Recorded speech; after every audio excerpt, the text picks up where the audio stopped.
Welcome to the Hytro Performance Podcast. I'm Dr. Warren Bradley, and joining me today is Hytro's Head of US Sales, Chase Latimer. And today we're stepping inside the world of elite ice hockey with Mike Potenza, Director of High Performance for the San Jose Sharks. And today we're going to explore some of the practical insights that Mike's gathered from working at the coalface of hockey and learn from his extensive experiences within elite programs. So, Mike, welcome to the show. How are you doing? I'm doing great. Thanks for having me. Awesome. I mean, Mike, we're going to dive straight in. I'm going to ask, for people who might not know about your background, can you just give us a quick run through of like your journey and some of the environments that you've worked in? Yeah. I started in collegiate sport, right after getting my master's, and that's kind of, I guess, where back in the day where everybody really started, and my journey took me from Boston University when I got my master's to um, Harvard as a low-level assistant, and then on to Colgate University in upstate New York as an assistant, and then I guess I would say the biggest step at the time for me was University of Wisconsin hockey program, both the men and the women, and that was a huge Big Ten program, very competitive, very had a rich in tradition. I loved my time there. My wife and I kind of started the family there, and it was amazing time. It was super competitive, and then that parlayed me into a few NHL interviews because the teams were very successful. And then in 2006, I came here to San Jose, and I've been here for 18 seasons. I left shortly from 2022 to 2024 to go work up the street with the Golden State Warriors in the NBA. And I came back late in the summer of 2024. I just found basketball didn't have enough blood, and all those guys had too many teeth, and so I came back to hockey to get my fill of those couple things. But no, my time in basketball was amazing. This opportunity came up to oversee health and performance and everything that goes along with it for two teams. We have our minor league team here under the same roof as our NHL team, which makes things way more easier. So I've been here now. This is I guess you could say my 20th season in pro sport, which I'm very blessed to have been here, and very blessed to have worked among some amazing coaches and general managers and athletes, and staff members. So I'm very grateful for my journey thus far, and hope this. I don't know where it's going to go. Hopefully, hopefully it continues for a long time. I mean, that's incredible to be anywhere for that amount of time. You're obviously showing pretty good value, right? There's a return on Yeah, investment for the. I know Warren. I know all the hiding spots. So when the shit hits the fan, I know all the spots I can't get found. And uh, I don't share those with anybody. That will push you into basketball for a while. Have you got a little story? Yeah, yeah, yeah. Amazing. Yeah, I mean, just from my perspective, working in the UK in professional teams, we normally see staff turnover every like 2 to 4 years, really. So having a career that long is really impressive. So congratulations on that, Yeah. buddy. Thank you. Hey, Mike, quickly, man, I can't believe I've never asked you this before, but what was like, what got you into hockey? Like, how was that the starting point for you? Is that always something you wanted to do? Something you're interested in? Did you fall into it? But what's the story about getting into hockey? Hockey. That was my first sport I played as a youngster. I played hockey from 9 to 13, and um, around 13 it became travel and competitive hockey. It wasn't. It was hard for our family to kind of commit to that, and growing up, so I kept skating and still loved the game. And I grew up in the New England area, so I was a big Boston Bruins fan, and I kept skating, but I was also doing baseball and soccer at the time in my early teen years, and then soccer became my sport. I played Division III soccer, and then in high school I played baseball and lacrosse and soccer. So, um, I always kept loving the game. And when you get into college, strength and conditioning, you have to work with every team, and that's a great thing for coaches to experience, because every sport has its different challenges, and you have to be very unique in your program design and whatnot. So, um, yeah, always stayed in love with hockey, and that Wisconsin role um, really kicked it off where I got back into hockey. One of my mentors, Mike Boyle, I was working for him quite a bit. I was an intern for him and Glenn Harris at Boston University when I was at Springfield, and then that internship in '98 kicked me or gave me a great chance to get the graduate assistantship with Boston University in Glen Harris, and I worked for Mike part-time while I was doing that. And Mike was obviously very big in hockey, and then your network helps you grow and climb the ladder. And Mike told me about a job at Wisconsin, and I was like, I'm in. I knew how big it was in terms of hockey, and that's really what started it off. So now I'm reliving my youth, my missed youth. I'm playing in beer leagues late at night and Yes. trying not to kill myself, but I'm enjoying it. How's the body holding up?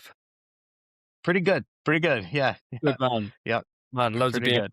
obviously. I take my own advice. I try to take care of myself. It's but being in a beer league, then that's where I run into trouble sometimes. So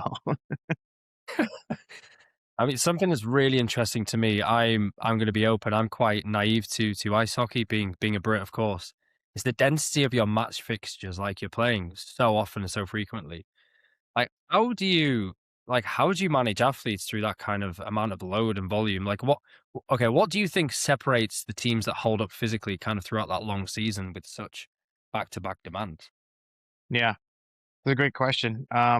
We play 82 games, and then we have 4 rounds, best of 7, much like basketball. Difference with NHL and basketball is and NBA is like we start earlier in the NHL and we finish later, and then the NBA kind of shrinks it. So we in a non-Olympic year like we just had, we have more opportunities for 2 and 3 days between games in the first half of the season. So there's a little bit more rest and recovery there. The game density is a little bit lower in October, November, and December. But once you get to January, March, and then April, the game density is through the roof. You could be playing every other day. There's no doubt about it. And I skipped February because that's an all-star period. So there's a 7-day or 8-day off period that actually gives the guys a break at a much needed time of the year. You have to be creative on when we find time to train and what quality we want to chase after. The majority of the time, our strength staff does a great job of scheduling lifts after games, even on the road. So we do get a solid strength dosage. And then we have to be really selective because we plan the whole year out, right? So then we have to be really selective on anything explosive or power development related type work, and then you're balancing practice, loads and intensities on those types of dosages of the strength program. But and Warren, you got guys that are, I guess that you have it in any sport, but hockey is unique because the demand on the pelvis is in the spine is high. So even just to get those guys back into neutral and some, alignment is really important on the day to day, because if you don't, then you're going to be chasing your tail for sports hernia, adductor pull or tear, low back pain, all that kind of stuff. So, those are the big rocks that we're constantly always aware of for this sport, at least. Yeah, it's really cool seeing the sports, particularly ice hockey, doing the post-game lifts. I know they do it in the NBA as well. Just finding those windows of opportunity to deliver a signal to the tissue so that we Right. don't load the athletes. Yeah, it's really, really interesting to see from our perspective. Is there anything else that you do? So you're periodizing training specifically around moments that you can capitalize on. Like, what else can you do to keep these athletes like ready and available, essentially? Yeah. Our recovery program is pretty, robust in the fact that we give them direction on what the best recovery modality is for them, that we know and that we track subjectively on how they feel, but also like, okay, in the moment, what recovery tool is the best? We have red light at our disposal. We have manual therapy, which we've invested in even more to have a good team of manual therapists with our team. Do they need that on a daily basis or post game, post practice type basis? We have our Normatec and those kind of compression type modalities. We've gotten into Shift Wave is a cool device, and again, this is just I don't get anything out of Shift Wave other than the unit, so which is great because it helps down regulate them through a series of tones and a chair that kind of vibrates to kind of help interspinal fluid get flow from toes to fingernails, you know. So it's pretty cool. It's helped guys down regulate after games too. Um, our hydro area is always a big, guys are big fans of that. Our sauna area is huge for our recovery program, you know, but we're in the process of really kind of making that matrix of, okay, if you did this today, then here's your recovery modality or road path that you're going to go on. We've actually even extended the resources outside of the facility, so we have like float tanks, relationship with businesses locally for float tanks and things like that. So that's a big part. I'm truly believe in that modality and the uptake of magnesium as it goes for, as it is important in the recovery process.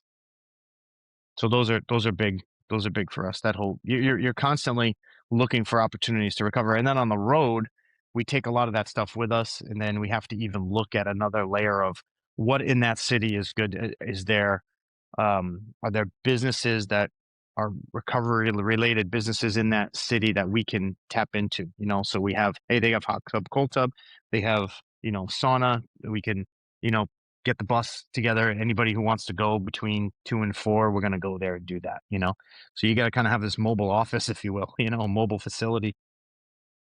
That's awesome. I mean, a lot of them, if I've got it right, are passive modalities. There didn't seem to be anything with locomotion or activity. Is that something that you deliberately avoid?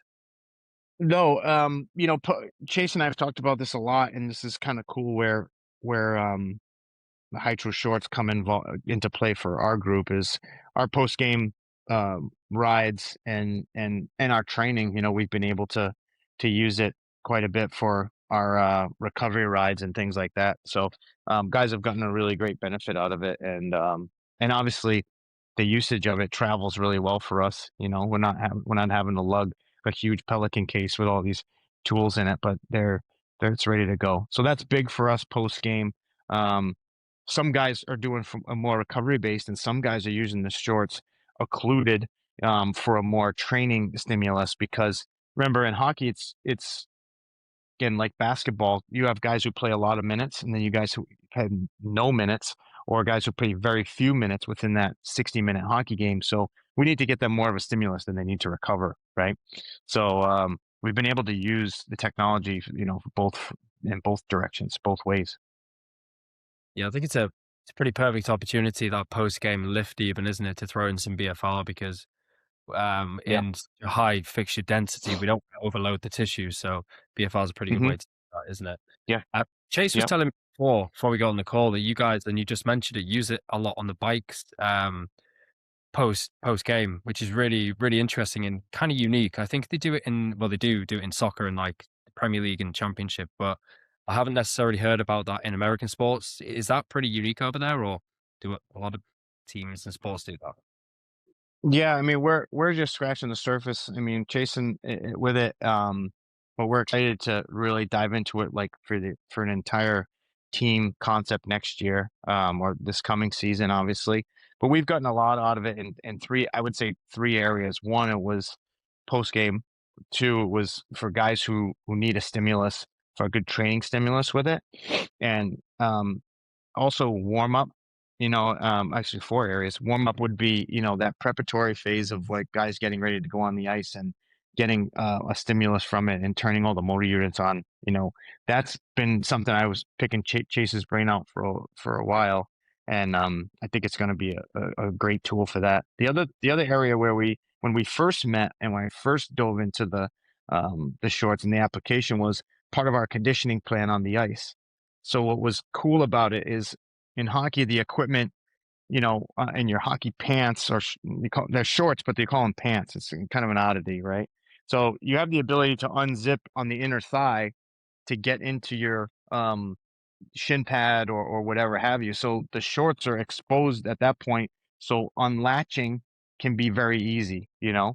And we did last summer and going into the season, we had conditioning periods where if we were anaerobic or we were aerobic, we could occlude to level 2 if it was anaerobic, or we could occlude to level 1 and go for a longer period of time. And guys, guys got pretty smoked on it, and but they really liked the effect and the feeling after it. So again, you know, we're onto something with it. And I think when Chase and I first connected, we were later in our off-season conditioning on ice plan.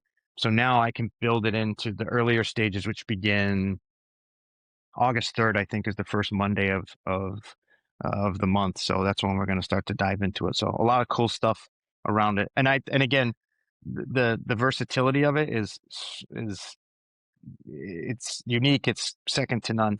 Sorry, it's a big plug, but I think as a coach, when you don't have to set up a lot of stuff and it can be very versatile and travel really well, it's a no-brainer.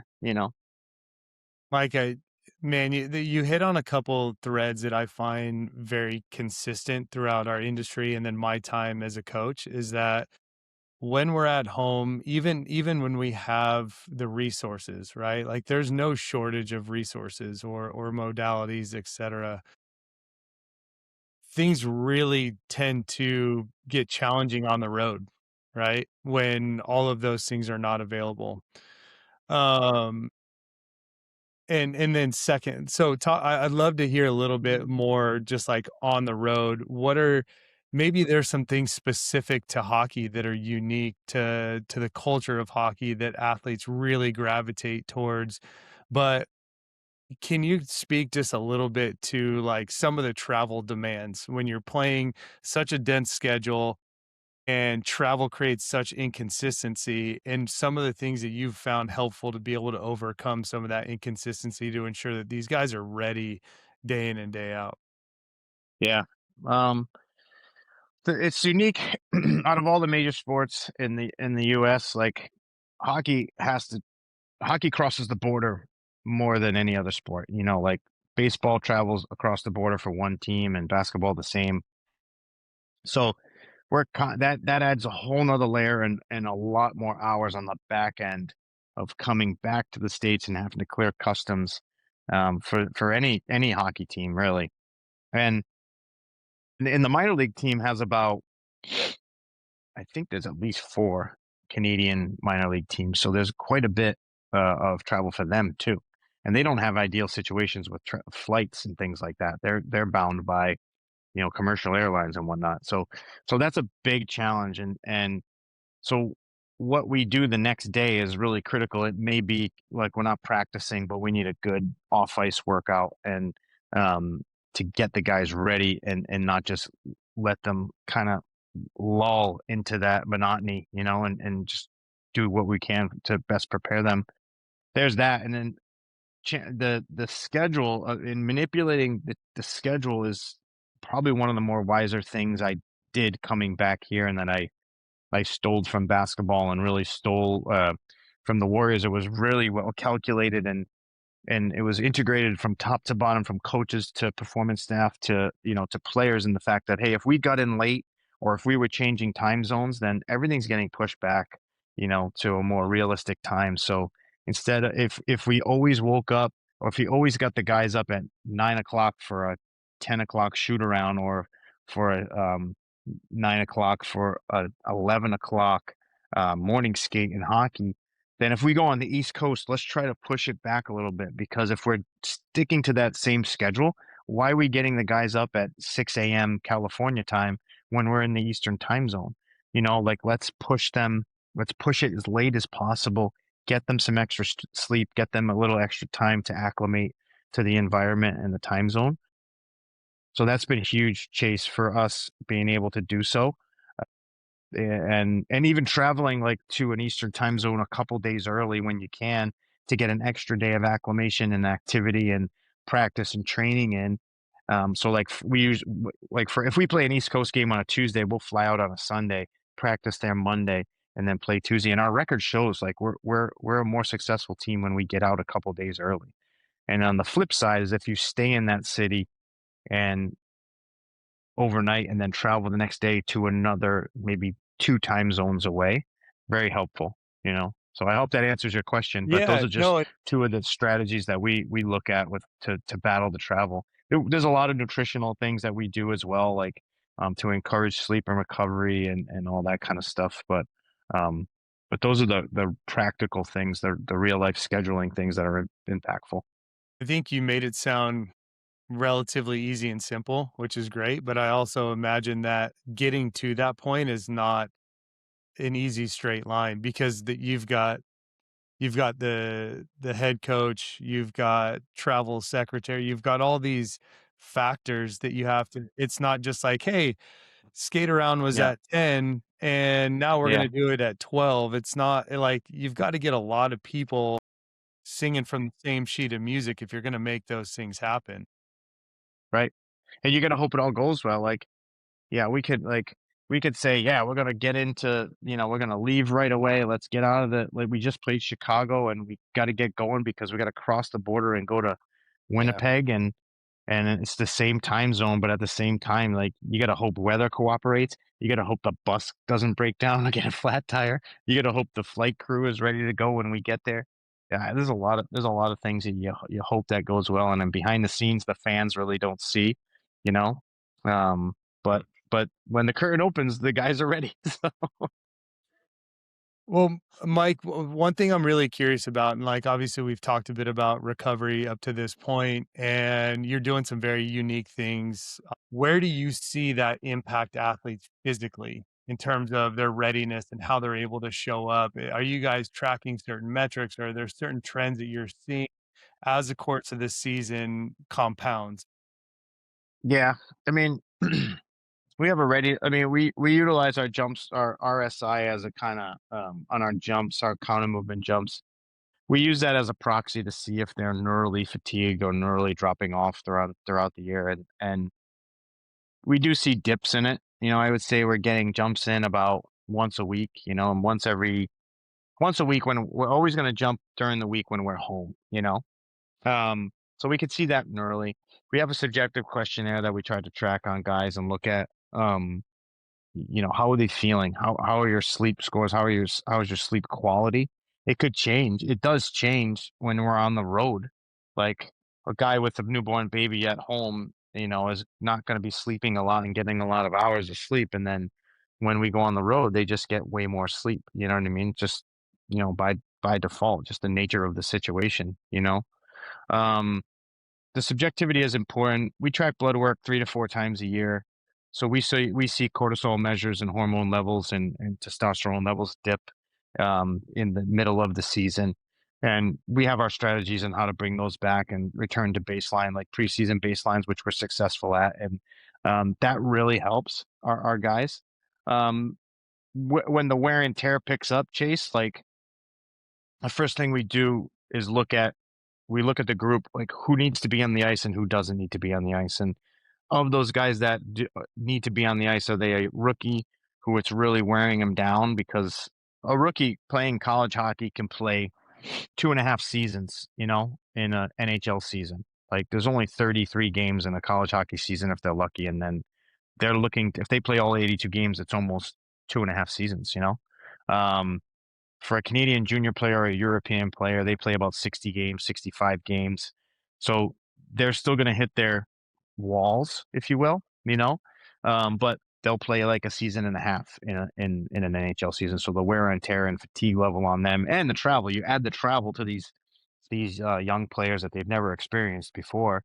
It's wearing them down.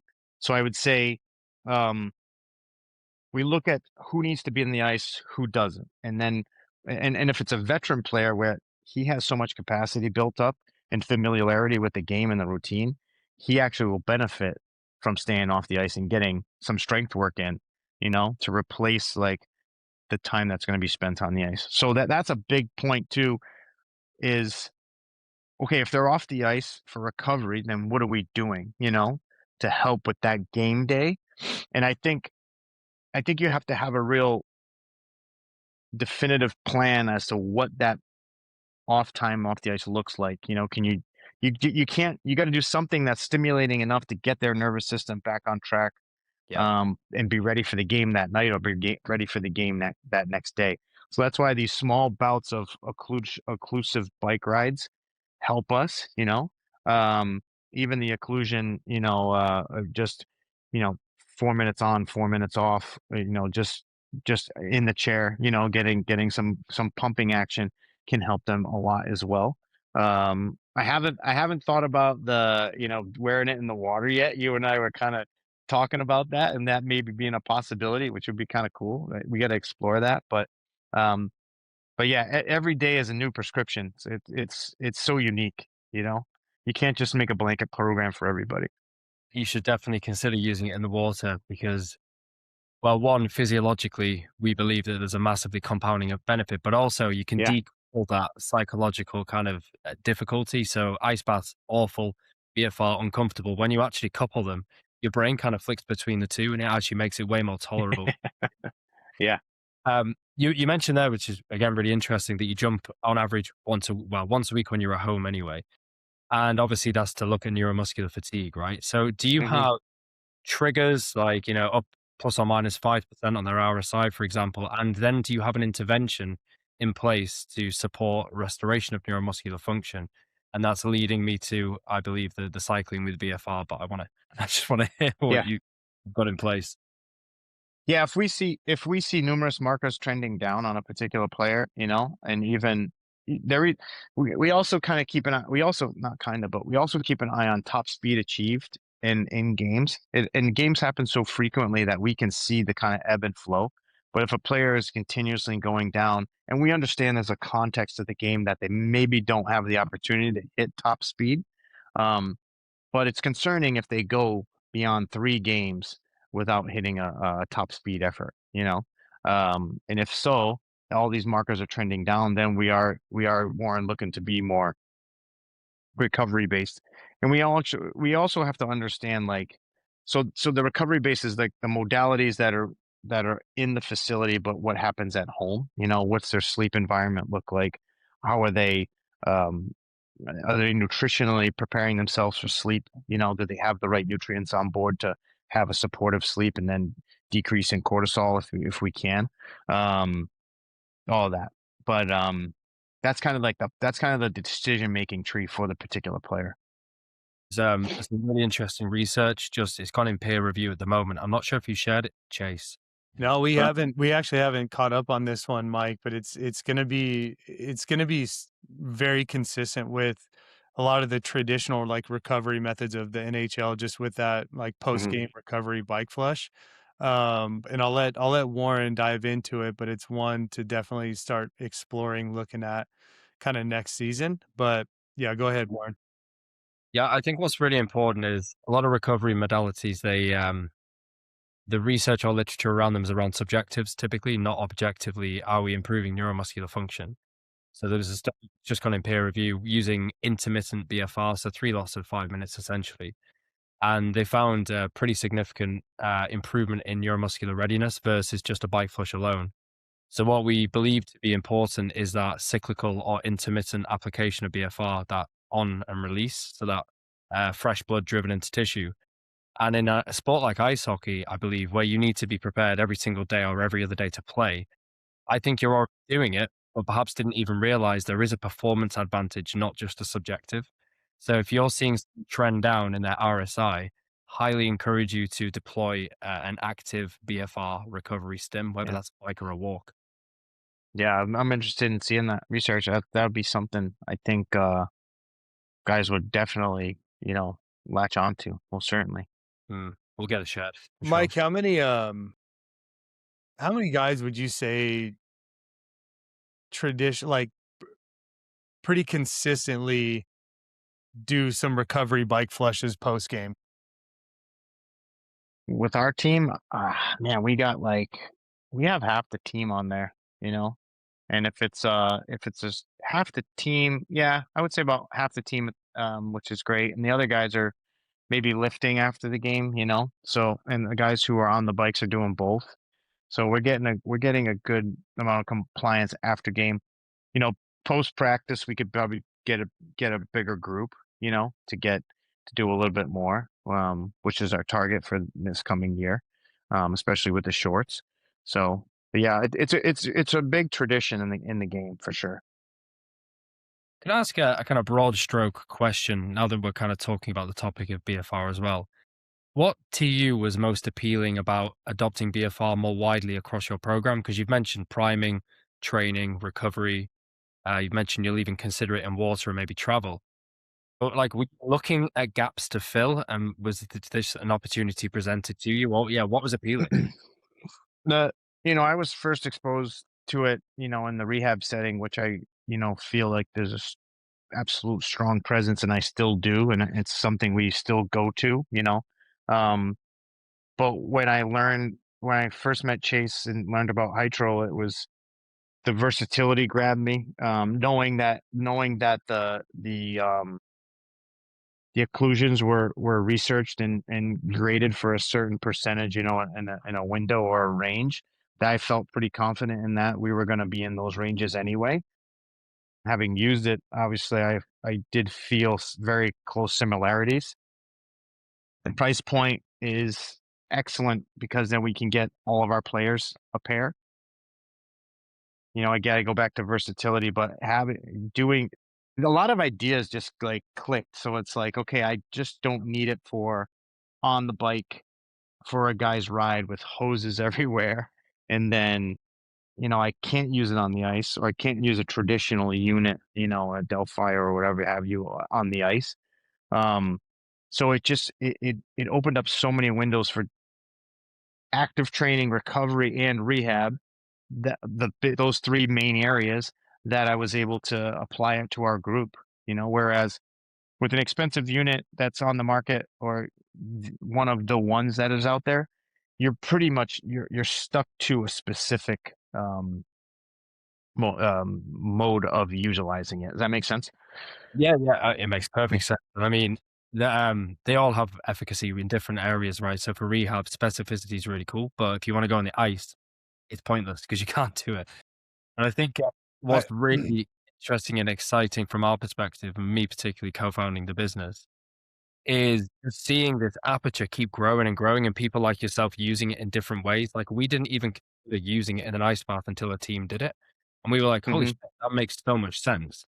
So, Yeah. like, what we see over time is a coach will buy into it, they'll adopt it themselves, they'll try it with smaller groups, they'll grow it to the team, then they'll find new and innovative ways to embed it across the whole program, and all of a sudden, they're doing it every day in some way, shape, or form, and BFR has become like a GPS. It's like every single day it's used, and that's new. That's never happened before. So seeing you do that is really, really cool.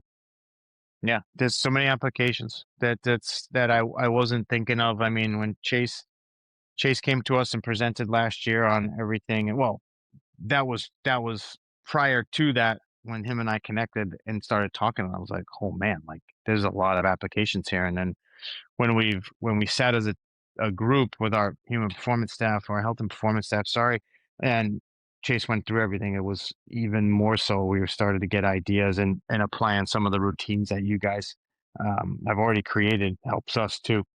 Helps us spark our ideas. But also, like, okay, we have things we can immediately implement. Mm, Mike, yeah. you've mentioned a couple of very unique ways of integrating it. And to Warren's point, the product tends to open up the aperture for how it is and can be used in some new ways that are very foreign to most, and even to yourself, I'm sure. How do we program BFR skating? And like in Yeah. the baseball Hmm. world, BFR throwing is, it's a hot topic. Hmm. I think for those that have kind of taken a different look of how we can apply BFR, it becomes a very compelling, yeah, it just makes sense, right? But then when it comes down to the X's and O's, okay, how do you program for skating, right? Yeah. What are some of the set rep schemes or things that you kind of think about when you're programming something like BFR into skating? So you're taking the stimulus of skating, right? Hmm. The mechanical loading there, and then adding the metabolic stress of BFR. When I look at it, it's just that's another stimulus that we have to account for. As long as we're accounting for it, that's okay. Anything that you have found to this point, either A, being a challenge where you're like, well, that didn't work very good, or B, how you've kind of learned and kind of decided like, okay, this is how we're going to start and make adjustments. Yeah. Yeah. I I kind of made the mistake in the beginning, like, all right, let's do everything we did on the ice. And we break up our on ice conditioning days in our build up to preseason with three types of days, and we're on the ice for 4 days a week. So 2 days a week make up sprint work, alactic work, and then one day makes up aerobic work, continuous patterns, and then the third day is an anaerobic, or the third type of day is anaerobic. So we're working in that 20 to 40 seconds. And that's very much multi-directional. That's very much stop start. So a lot of high demand eccentric loading, like come into a stop or do a tight turn and repeat for that. And it's high intensity. So I made the mistake of just, like, let's just do them all, but I found, like, I think in our alactic work, where we're really truly trying to get as high as speeds possible, um, I that was better off to maximize that quality without the shorts. So, but the aerobic work and the anaerobic work really was awesome. After we established a baseline of a couple weeks, of non shorts, once they got that stimulus, I think it was like 3 weeks. After 3 weeks, we spent the next 4 to 5 weeks of, like, okay, we're going level 2 with aerobic work, and that's big long patterns, very hypoxic already, just to be down in the Yep. skating position. Because remember, skating, you don't have this up and down locomotor pattern like running. You are down in the position the whole time. You're in triple flexion. There's constant contraction. So very hypoxic environment. So to do level 2 at that aerobic, and we're going for like a minute shift, if you will, various patterns. Um, they would probably walk out and go on strike if I continue to do that. So I found the level 1 in that respect to be very beneficial, and it got them the response that I wanted. Heart rate was really high. I think we use a heart rate monitoring system in Catapult for all of our skates. So we hit the trim scores and got to the aerobic heart rate, maybe a little bit higher than we wanted, but it was definitely a great stimulus. And then on the anaerobic, we went to level 2, and we definitely increased when I would say not all out stop start, very aggressive. We would unlatch for that type of, but if we were a little bit less, to include lesser intensity, but the elements of stopping, starting, turning for an anaerobic session, we were in at level 2. Does that make sense? I know I'm jumping around, but that was my thought process going into it, to make sure that the stimulus was appropriate, but I didn't push them over the edge. And on the anaerobic side, because we live in acid anyway, and I don't overdose it. I used to, but by default, that just crushed their nervous systems. So it's a small dose of 6 to 8 reps of a particular anaerobic stimulus. So I was sure to give them full recovery, and then maybe 1-to-1 on the aerobic side of that particular day. And the alactic days, if we're going 1080 with resistance on the ice, or we're doing true high speed sprinting, that's just absolutely full recovery. So yeah. Yeah. That's amazing. I mean, what I'm hearing is you're really deliberate when programming the BFR, like with a specific outcome in mind, which is Right really, away. Yeah. it's so Right important, away. because at the end of the day, physiologically, BFR has so many effects on the body and so many massive things that you can benefit from. But if we overwhelm an athlete with that information, they're just going to be confused. So it's really good to, you're very deliberate. And how do you translate that to the athlete then? Because considering you have a few different use cases, how do you drive that buy-in and consistency? Like what's your tips and tricks? Um, we're very much an education first staff. I empower, but also require, like, everybody explains why we're doing what we're doing. Why does your RTP calendar look this way? Why is it modeled out this way for the individual athlete? Like, what's your developmental plan? Why are you doing certain blocks in the off season and someone else isn't? Why are you getting more sprint work in after practice in season with me? So we're very much explaining as to the methods to the madness. So when last summer, when we first introduced it, um, my thought to my discussion with the athletes was like, look, we're gonna we're gonna occlude during some of these drills, and some of them we're not. And then the thing is that we're going to raise the threshold of lactic acid tolerance, and get more motor units firing in your lower body when we're skating. And then when we have that release, we're going to see recovery and blood flow, but it's also going to potentiate you for the next set when we don't have it on. We didn't go like a contrast, like occluded, and then next rep non-occluded. We just went all of our occluded, and then we went to our non-occluded, you know? So we understood that fatigue was setting in, but next summer now it's like I'm going back to the periodized drawing board of the on ice with Hytro. And I'm going to try to get more for the guys that will wear it, the heart rate monitors systems to make sure, or use our heart rate again to make sure we're in the right zone, but also look at recovery times, you know, because we can easily extrapolate recovery time after a set or a shift or a pattern that we want to do, you know? So We'd Yeah, love to see. yeah, but we need to talk some more, because I think there's some really good really good data there that can look. Again, this is a very new frontier, right? That most coaches have not thought about. I've spoken to some very elite level coaches in the industry. Very few have started to take this lens, whether it be in the UFC using BFR for grappling, and I was like, that's incredible. yeah. It sounds Mhm. terrible, but it's all about clearing acid, right? If we can improve that ability to buffer lactate, that's a performance advantage. And so, Warren, I think it would be cool just to very briefly, because we're kind of talking a little bit about utilizing BFR for endurance, right?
already in the pod and just here as well is like, because they're in such a hip flex position, kind of bent over position all the time, that just what happens to the pelvis and the lumbar spine and how much care you have to give to that area, to where athletes are set up almost on a daily basis, it sounds like, to do some sort of maintenance routine to maintain some level of homeostasis in that region. And that's an area where I'm curious if you've ever thought of adding BFR into that as a way to either A, get a little bit more of that stimulus, or to B, just sneak in a little dose of recovery into something that they're already doing. And Yeah. we know we're going to get a little bit more bang for the buck when we throw some BFR into things like. Yeah. I've looked at it.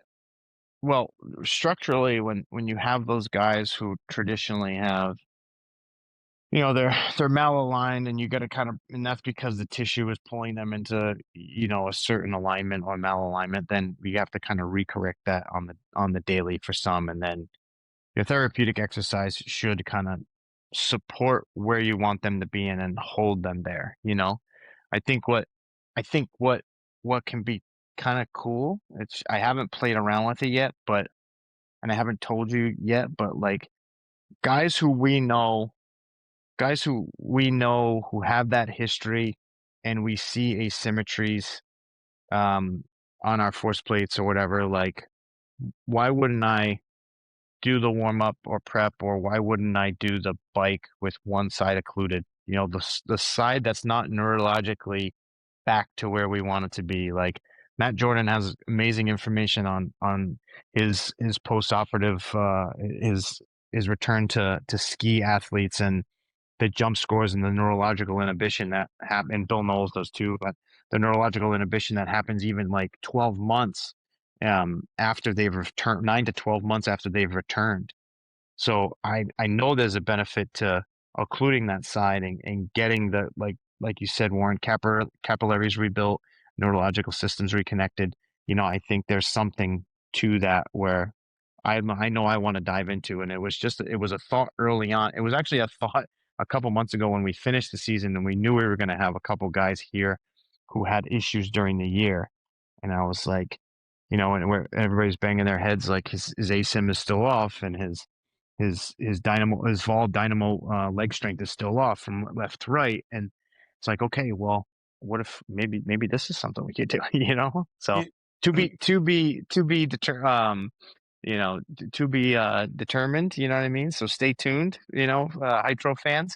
But it's something that we're looking into now, It makes Mike, I sense. think one of the things, and I steal this from Stu McMillan, is just like the safe to fail experiments, right? And I think Yeah. that's Yep. something that you have done very well. Even just talking to you now is identifying a gap, right?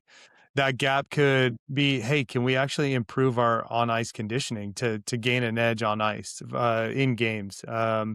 Potentiation, or just warm ups, just getting guys feeling better before they actually put the skates on, getting onto ice, whether that be doing it in the locker room, doing it on ice, because I know you've had some guys doing it on ice and pregame skate. Um, and I really admire the fact that you've identified these areas that if we can be better, a 1% better, let's attack it. Let's test it. And Yeah. Yeah. in a safe to fail kind of environment. And that's how you grow, right? And that's how you identify, hey, this works here. Heck, it didn't work at all in this area. Let's never do that again. But we're not Yeah. causing harm, right? And then it Right. just allows you an environment to just continue to progress. Yeah. There's so much monotony. You lived through it. I mean, Warren, you have too, working in high level sport. It's like there can be, and I've seen it in two different sports. I think, again, one of the cool things about my experience is like, every time I asked, man, I wonder what the NFL experienced. I wonder if it was, what the NBA would, or what baseball would. And it's like, it was the same. Like you get to those dog days of the year or the season, guys are flat, and it's like their routines are monotonous now. They're not the same, well coveted routine for prep and warm up that they had in September and October. Now it's just like, oh my God, I gotta do this. I don't want to do this, you know? So not only changing it, but changing it with a purpose and getting a different physiological stimulus. Literally I've seen guys like have better games and have better performances because of it. You know? So it's really being that's the artist of being the performance coach, right? Or the therapist is like, okay, we have to do this enough time where it makes an impact, but also understand that, you know, that we need a change, you know, that we need something that is going to be check all the boxes from a dynamic preparation standpoint and fully ready to go, but also um, be new, you know, be more be more stimulating to the athlete, you know. Yeah.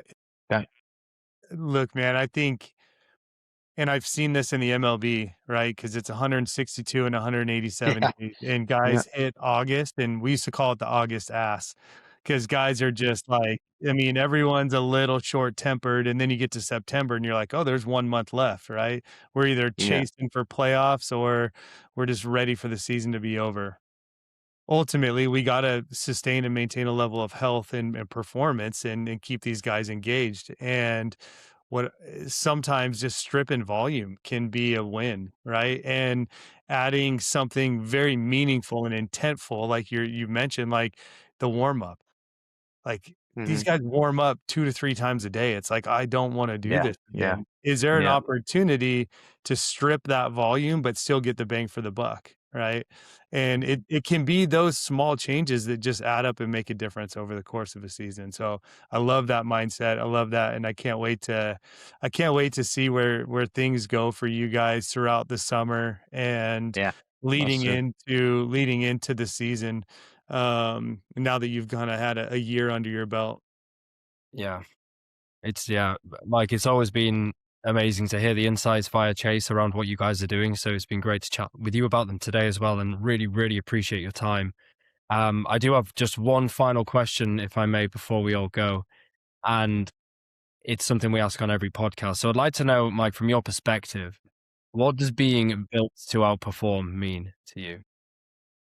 What's it being built to outperform the other team or the opponent? Um, I think, well, you know, I in my role, I would probably would have answered this differently years ago. You know, I would have answered you know, on the grounds of where I want the athletes to be, you know, and I still would answer that. Like we want our athletes, obviously, like everybody else, to be as robust as possible and to make the entire year make it through uninjured, productive, but also have a skill set where they know that if they're going to hit a wall and they do this, like, how do you come out of that? What's your foundation to come out of that? You know what I mean? What in your training, what in your nutrition, what in your recovery, what in your on field or on ice performance can you do to combat that? Um, I would add though now in my role, I would say, you know, what about the staff? You know, like what if we're to perform successfully, like the staff needs to be aligned, the staff needs to be connected, the staff needs to communicate. Um, the staff also needs to follow the protocol in the presence of chaos that always happens. And then as you get closer to the end of the season, as you guys know, the temperature and the chaos gets more impactful on it. Yeah. It shouldn't affect your high performance team.